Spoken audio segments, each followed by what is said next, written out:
എല്ലാവരും അംഗീകരിക്കും. ലോകം അറിയപ്പെട്ട ചക്രവർത്തി ഉണ്ടായിരുന്നു നെപ്പോളിയൻ ബോണപ്പാർട്ട്.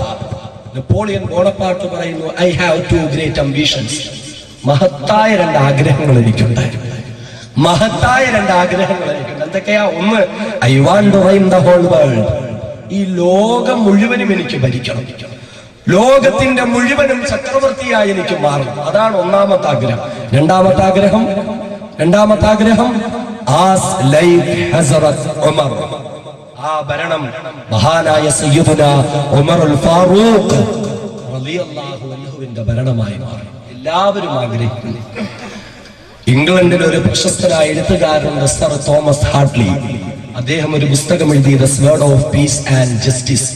നീതിയുടെ പടവാൾ. ആരെ പറ്റിയ? മഹാനായ ഉമർ റളിയല്ലാഹു അൻഹുവിനെ പറ്റിയ. ഇനിയിപ്പോ നബിദിനം വരും. എല്ലാ നബിദിന പ്രഭാഷണങ്ങളിലും നമ്മൾ കേൾക്കുന്ന ഒരു പേരുണ്ട്. എന്താണ്? Doctor Michael H heart. ആരും റളിയല്ലാഹു അൻഹു ഒന്നും പറയല്ലേ, സഹാബി ഒന്നുമല്ല.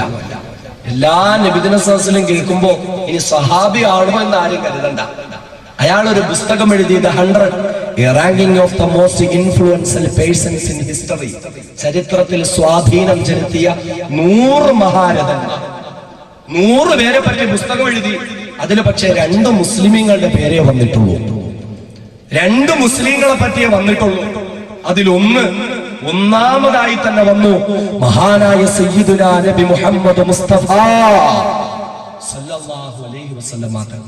ശേഷം വന്നത് 49ാമത് വന്നു മഹാനായ സയ്യിദുനാ ഉമറുൽ ഫാറൂഖ് റളിയല്ലാഹു അൻഹു. ഉമർ റളിയല്ലാഹു അൻഹു എല്ലാവരും അംഗീകരിക്കുന്നു, എല്ലാവരും ആദരിക്കുന്നു. എന്നാൽ ഈ ഉമർ ആരായിരുന്നെന്നറിയോ? ഉമറിനൊരു കാലം ഉണ്ടായിരുന്നു. ദിവസവും രാവിലെ ഉമറിന്റെ ഉപ്പയായ ഖത്താബ് 100 ഒട്ടകങ്ങളുമായി ഉമറിനെ പറഞ്ഞു വിടും ബത്ഹായിന്റെ താഴ്വരയിലേക്ക് ഒട്ടകത്തെ മേയിക്കാൻ. അങ്ങനെ ഉമർ ഒട്ടകങ്ങളുടെ മൂക്ക് കയറും പിടിച്ചുകൊണ്ട് നടന്നു നീങ്ങും. അങ്ങനെ പോയി വൈകുന്നേരം ഉമർ ഒട്ടകങ്ങളെയും കൊണ്ട് വീട്ടിലേക്ക് വരും. പിതാവായ ഖത്താബ് ഒട്ടകങ്ങളെ ഇങ്ങനെ എണ്ണി അതിൻ്റെതായ തൊഴുത്തിലേക്ക് കയറ്റുമ്പോൾ രാവിലെ 100 ഒട്ടകങ്ങളുമായി പോയ ഉമർ വൈകുന്നേരം മടങ്ങി വന്നപ്പോൾ 2 ഒട്ടകത്തെ കാണാനില്ല. 98 ഒട്ടകങ്ങളെ ഉള്ളൂ. 2 ഒട്ടകങ്ങളെ പോലും നേരെ ചെന്ന് നോക്കാൻ നിനക്ക് കഴിയില്ലേടാ എന്ന് ചോദിച്ച് ഉമർ റളിയല്ലാഹു അൻഹുവിന്റെ ഉപ്പയായിരുന്ന ഖത്താബ് ഒട്ടകത്തെ അടിക്കുന്ന ചാട്ടവാര കൊണ്ട് ഉമറിനെ അടിക്കുമായിരുന്നു. 2 ഒട്ടകങ്ങളെ മേയ്ക്കാൻ അറിയാതെ പോയിരുന്ന ഉമർ ആരായി മാറി? ലോകത്തിന്റെ 4/3 ഭാഗങ്ങളെയും മാതൃകാ ഭരണമായി ഭരണം നടത്തുന്ന ഒരു മഹാനായ ചക്രവർത്തിയായി മാറി. എങ്ങനെയാ ഉമർ റളിയല്ലാഹുവിന്റെ ജോലി എന്താണെന്നറിയോ? മക്കയിലുള്ള ഖുറൈശി പ്രമുഖന്മാരുടെ കൊട്ടേഷൻ ഗുണ്ടയായിരുന്നു ഉമർ. കൊട്ടേഷൻ ഗുണ്ട ഉമറിനെ വിളിച്ചിട്ട് പറയും, ഉമറെ ഇത്ര പണം തരാം, ഇന്ന ആളെ അങ്ങ് തട്ടിയേക്കുക, കൈയാണോ കാലാണോ തലയാണോ ഉമറിനോട് ചോദിച്ചാൽ മതി, എന്ത് വേണമെങ്കിലും ഉമർ കൊണ്ടുവന്ന് കൊടുക്കും. കൊട്ടേഷൻ ഗുണ്ടയായിരുന്നു ഉമർ. ഒരു ദിവസം മഹാനായ ഉമർ റളിയല്ലാഹു അൻഹുവിനെ വിളിച്ചു. മഹാനായ ഉമറിനെ വിളിച്ചിട്ട് ഖുറൈശികൾ കൊട്ടേഷൻ ഏൽപ്പിക്കുകയാണ്. ഉമറേ, ഞങ്ങൾ നിനക്ക് തരുന്ന കൊട്ടേഷൻ എന്തെന്നറിയുമോ? മുഹമ്മദ് എന്ന പേരുള്ള ഒരു നേതാവ് വന്നിട്ടുണ്ട്. മുഹമ്മദ് എന്ന പേരുള്ളതായ ഒരു പരിഷ്കരണവാദി വന്നിട്ടുണ്ട്. ഉമറേ, നീ പോയ മുഹമ്മദിന്റെ തലയെറുക്കണം. ഉമറേ, 100 ഒട്ടകങ്ങളെ നിനക്ക് സമ്മാനമായി നൽകാം. ഉമറേ, മഹാനായ ഉമർ റളിയല്ലാഹു അൻഹു യാത്രയാവുകയാണ്. തന്റെ കുതിരപ്പുറത്ത് കയറി ഉടവാളൂരി ഉയർത്തിപ്പിടിച്ചുകൊണ്ട് മഹാനായ ഉമർ യാത്രയാവുകയാ. അപ്രകാരം ഉമർ ഇങ്ങനെ യാത്രയാകുമ്പോൾ വഴിയിൽ വെച്ച് ഉമറിന്റെ ഒരു കൂട്ടുകാരൻ ഉമറിനെ കാണുകയാണ്. രഹസ്യമായി മുസ്ലിമായ ഒരു കൂട്ടുകാരനാണ്.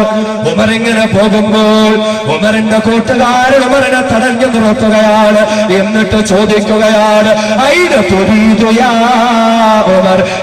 ഉമറ്, ഉടവാള് പോലെ ഉയർത്തിപ്പിടിച്ചുകൊണ്ട് നിന്റെ പടക്കുതിയുടെ പുറത്ത് കയറിക്കൊണ്ട് എവിടേക്ക് പോകുന്നു ഉമറേ? ഐന തുരീദു യാ ഉമർ? എവിടേക്ക് പോകുകയാണ് ഉമർ? ഉടൻ തന്നെ ഉമറാ മറുപടി പറയുന്നു, കൂട്ടുകാരാ, ഞാൻ എവിടേക്ക് പോകുന്നെന്നറിയുമോ? ഉരീദു ഹാദാ സബീല്ലദീ ഫറഖ അംറ ഖുറൈശ്. ഉമറേ, പ്രിയപ്പെട്ട കൂട്ടുകാരാ, ഈ ഉമർ പോകുന്നത് എങ്ങോട്ടാണെന്നറിയുമോ? ഉരീദു ഹാദ സബീൽ ലദീ ഫറഖ അംറ ഖുറൈശികളുടെ വിശ്വാസം അന്ധവിശ്വാസങ്ങൾ എന്ന് പറഞ്ഞ, ഖുറൈശികളുടെ ആചാരങ്ങൾ അനാചാരങ്ങൾ എന്ന് പറഞ്ഞ, ഇത്രയും നാൾ അടിമകളായി കഴിഞ്ഞ ബിലാലിനും അമ്മാറിനും യാസിറിനും പോലെയുള്ളവർക്ക് സ്വാതന്ത്ര്യം കൊടുക്കണമെന്ന് പറഞ്ഞ മുഹമ്മദിനെ ആ മുഹമ്മദിന്റെ തലയറുക്കാൻ ഖുറൈശികളുടെ കൊട്ടേഷനും വാങ്ങിയെടുത്തുകൊണ്ട് ഉമർദാ യാത്രയാകുന്ന കൂട്ടുകാരാ. ഉടൻ തന്നെ രഹസ്യമായ മുസ്ലിമായ ഉമറിന്റെ കൂട്ടുകാരൻ ചോദിച്ചു, ഉമറേ, നീ എന്നാണ് അബ്ദുള്ളയുടെ മകനായ മുഹമ്മദ് മുസ്തഫാന്റെ തലയെറുത്താൽ ഉമറേ നിനക്ക് തോന്നുന്നുണ്ടോ ആ മുഹമ്മദിന്റെ കുടുംബക്കാരായ അബ്ദുമനാഫ് കുടുംബക്കാര് നിന്നെ വെറുതെ വിടുമെന്ന് നിനക്ക് തോന്നുന്നുണ്ടോ? ഉമറേ, താരിഖേക തംശി അലൽ അർദ്, ഭൂമിയിലൂടെ സ്വസ്ഥമായി നടന്നു നീങ്ങാൻ നിന്നെ അവര് വെറുതെ വിടുമെന്ന് നിനക്ക് തോന്നുന്നുണ്ടോ? ഉമറേ, ഉമറിന് ആ ചോദ്യം ഇഷ്ടപ്പെടുന്നില്ല. ഉമറിന് ചോദ്യം ചെയ്യാൻ വരുന്നു, ഉമറിനെ വിരട്ടാൻ വരുന്നു. ഉമറദാ കുതിരപ്പുറത്ത് നിന്ന് ചാടി ഇറങ്ങുകയാണ്. നീ മുഹമ്മദിന് വേണ്ടി വക്കാലത്ത് പറയാൻ വരുന്നു, മുഹമ്മദിന് വേണ്ടി എന്റെ മുന്നില് മുഹമ്മദിന് വേണ്ടി വാദിക്കുവാൻ വരുന്നു. എങ്കിലാദ്യം നിന്റെ തല തന്നെ ഞാൻ അറുത്തു മാറ്റട്ടെ. ഉമർ റളിയല്ലാഹു അൻഹു അല്ലാഹുവിന്റെ ഹബീബിന് വേണ്ടി സംസാരിച്ച തന്റെ കൂട്ടുകാരന്റെ തലയെറുക്കാൻ പോവുകയാണ്. ഉടൻ തന്നെ ആ കൂട്ടുകാരൻ ചോദിച്ചു, ഉമറേ, ആര് മുഹമ്മദ് മുസ്തഫ സല്ലല്ലാഹു അലൈഹി വസല്ലമ തങ്ങളുടെ ആളായി തീർന്നാലും നീ അവരെ കൊല്ലുമോ ഉമറേ? നീ അവരുടെ തലയെറുക്കുമോ ഉമറേ? ഉമർ പറഞ്ഞു, ആരായാലും ഞാൻ അവരെ കൊല്ലുന്നതാ, ആരായാലും ഞാൻ അവരുടെ തലയെറുക്കുന്നതാ. ഉടൻ തന്നെ കൂട്ടുകാരൻ പറഞ്ഞു, ഉമറേ, എങ്കിൽ നീ എന്റെ തലയല്ലടാ അറക്കേണ്ടത്, പിന്നെയോ അഫലാ തർജിഉ ഇലാ അഹ്ലിക ഫഖവ്വിം അംറഹു. ഉമറേ, നീ നിന്റെ കുടുംബക്കാരുടെ അടുക്കലേക്ക് പോടാ. നിന്റെ സഹോദരി ഫാത്തിമ മുസ്ലിമായ ഉമറേ, നിന്റെ സഹോദരി ഭർത്താവ് ഫാത്തിമയുടെ ഭർത്താവും മുസ്ലിമായ ഉമറേ, ആദ്യം പോയി അവരെ നന്നാക്കടാ, എന്നിട്ട് നീ എന്നെ നന്നാക്കാൻ വാടാ. മുസ്ലിമായതിന്റെ പേരിൽ തന്റെ തലയിറക്കാൻ വന്ന ഉമറിനോട് കൂട്ടാരൻ പറഞ്ഞു, ഉമറേ, ആര് മുസ്ലിമായാലും കൊല്ലുവോ? ആര് മുസ്ലിമായാലും കൊല്ലും. എങ്കിൽ പോകുമറേ,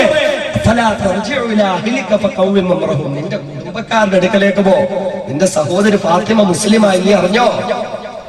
ഫാത്തിമയുടെ ഭർത്താവ് മുസ്ലിമായി, നീ അറിഞ്ഞോ? ആദ്യം അവരെ നന്നാക്കിട്ട് നീ എന്റെ അടുക്കലേക്ക് വാ. മഹാനായ സയ്യിദുനാ ഉമർ ഫാറൂഖ് റളിയല്ലാഹു അൻഹു സഹിച്ചില്ല. ഉമറിന്റെ ദേഷ്യം കൂടി, ഉമറിന്റെ കോപം വർദ്ധിച്ചു. ഉമർ ഉടൻ തന്നെ തന്റെ സഹോദരിയുടെ വീട്ടിലേക്ക് പോയി. അവിടെ ചെല്ലുമ്പോൾ കഥ കടച്ചിട്ടിരിക്കുകയാണ്.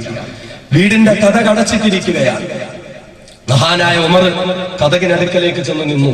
അകത്ത് നിന്ന് എന്തോ ഒരു ചെറിയ ശബ്ദം കേൾക്കുന്നുണ്ട്. ഉമർ കഥകിൽ ഇങ്ങനെ തട്ടി, ഫാത്തിമ, എടി ഫാത്തിമ, കഥക് തുറക്കടി. ഉമറിന്റെ ശബ്ദം വീട്ടിനുള്ളിലേക്ക് വന്നു. കഥക് തുറക്കുന്നില്ല. നമ്മളൊക്കെ ആണെങ്കിൽ ഒന്ന് ചിന്തിച്ചേ, സന്ധ്യാസമയത്ത് വീട്ടിലേക്ക് പോയി കഥ അടച്ചിട്ടിരിക്കുക, അകത്തുനിന്ന് എന്തോ ഒരു ശബ്ദം ഇങ്ങനെ കേൾക്കുന്നുണ്ട്. നമ്മളിങ്ങനെ കഥകിൽ തട്ടി, ഫാത്തിമ കഥക് തുറക്കാൻ പറഞ്ഞു, കഥക് തുറക്കുന്നില്ല, അകത്തുനിന്ന് എന്തോ ശബ്ദം കേട്ടു. അപ്പൊ നമുക്ക് ഉറപ്പാണ്, ഇനി ആകാശം ഇടിഞ്ഞു വീണെന്ന് പറഞ്ഞാലും സീരിയലിന്റെ ഇടയിൽ പരസ്യം വന്നിട്ടല്ലാതെ കഥക് തുറക്കൂല അല്ലേ? ഉമർ റളിയല്ലാഹു അൻഹു കഥകിൽ തട്ടി, അകത്തെന്തോ സംസാരം നടക്കുക. എന്താ നടക്കുന്നേ? ഉമറിന്റെ സഹോദരി ഫാത്തിമയും ഉമറിന്റെ സഹോദരിയുടെ ഭർത്താവും ഖുർആൻ പഠിച്ചുകൊണ്ടിരിക്കുക. ഖബ്ബാബ് റളിയല്ലാഹു അൻഹു എന്നൊരു ഉസ്താദ് വന്നിട്ട് വീട്ടിലിരുന്ന് രണ്ടുപേർക്കും ഖുർആൻ പഠിപ്പിച്ചുകൊണ്ടിരിക്കുക. ഒരു ഖുർആനിന്റെ മജ്ലിസ് മക്കയിലുണ്ടായിരുന്നു. ഖുർആന്റെ മജ്ലിസ് നമ്മുടെ നാട്ടിലുണ്ടോ അല്ലെ? എല്ലാ മജ്ലിസും ഞാൻ പറയുന്നതുകൊണ്ടൊരു വിഷമം തോന്നണ്ട. ദിക്റിന്റെ മജ്ലിസ് ഉണ്ട്, സലാത്തിന്റെ മജ്ലിസ് ഉണ്ട്, ബുർദയുടെ മജ്ലിസ് ഉണ്ട്. ഖുർആനിന്റെ മജ്ലിസ് മാത്രമില്ല. മക്കയിൽ ഉമർ റളിയല്ലാഹു അൻഹുവിന്റെ സഹോദരിയുടെ വീട്ടിൽ നടക്കുന്നു ഖുർആനിന്റെ മജ്ലിസ്. ഖുർആനിന്റെ മജ്ലിസ്.